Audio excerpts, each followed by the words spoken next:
Hey everybody, Brandon Swanson alongside my partner Sean Anderson, and we are taking a look at some NFL previews, and this one specifically, the Seahawks with possibly a banged-up Russell Wilson on the ankle, and then a Rams team that did less than show up to the game. I think they were hoping that the guy who went streaking on the field would be playing for them. So much energy. He showed great speed. He showed great speed, great lateral quickness, dodging the cops. So, I mean, got to give it to him. But, I mean, looking at this game, I would take a banged-up Russell Wilson, maybe a one-legged Russell Wilson over Case Keenum. And he's going to be starting the game for the Rams. So the key for the Rams... Would you take Helen Keller?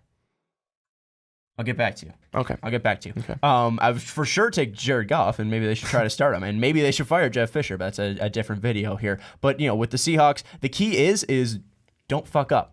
This Seahawks team has lost to the Rams before in previous seasons. I think they're like 2-4 against the Rams in the past 6 matchups or something like that. The Rams have had the Seahawks numbers multiple times in the Edwards Jones Dome back in St. Louis. They usually own the Seahawks, which was weird because the Rams were always around 7-9. The key for the Seahawks is do not mess up because you are facing Case Keenum and a team that looked terrible on Sunday. This is going to be a one-dimensional offense. Todd Gurley was not able to get it going. That's just because you were facing Case Keenum, and he was not a threat to you. And you have Richard Sherman. So, I mean, even if they do drop back to pass, and you have a great secondary just in general, but you have Richard Sherman, one of the top elite corners in the secondary. So if they do drop back to pass, you still have him to rely on. If you are able to, stop that running game, you're going to destroy the Rams. I mean, that's just fair and effective just because the Rams are not a good football team from what we saw on Monday night. The key to the Rams here is, hope that Case Keenum can complete his passes and not turn the ball over and move the ball effectively down the field and maybe put some points on the board. I think that would help. The Rams just need to look like a completely different team, and that's the only way they will win this game. They need to be composed out there. I mean, Aaron Donald taking personal foul penalties, you usually don't see that from him. You don't see that anger coming from him and that frustration from him.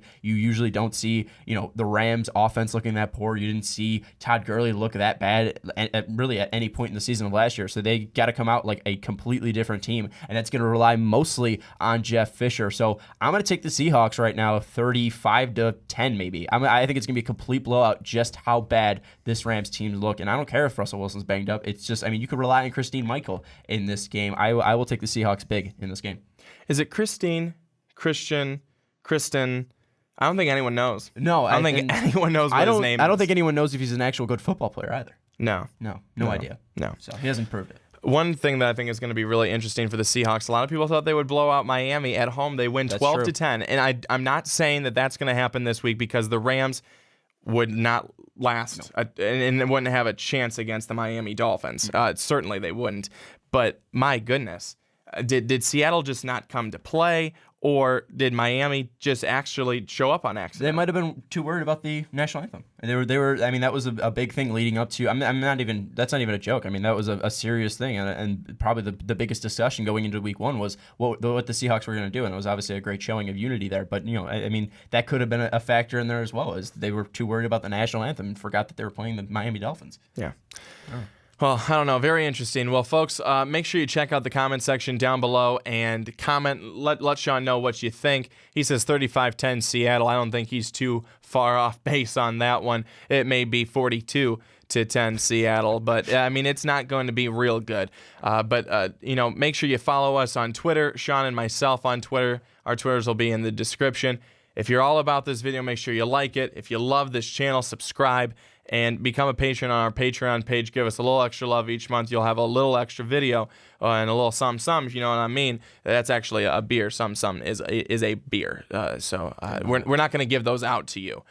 Most likely we won't. But if you want one, I'm sure Ricky would be glad to buy it for you and send it to you via carrier pigeon. We'll see you next time.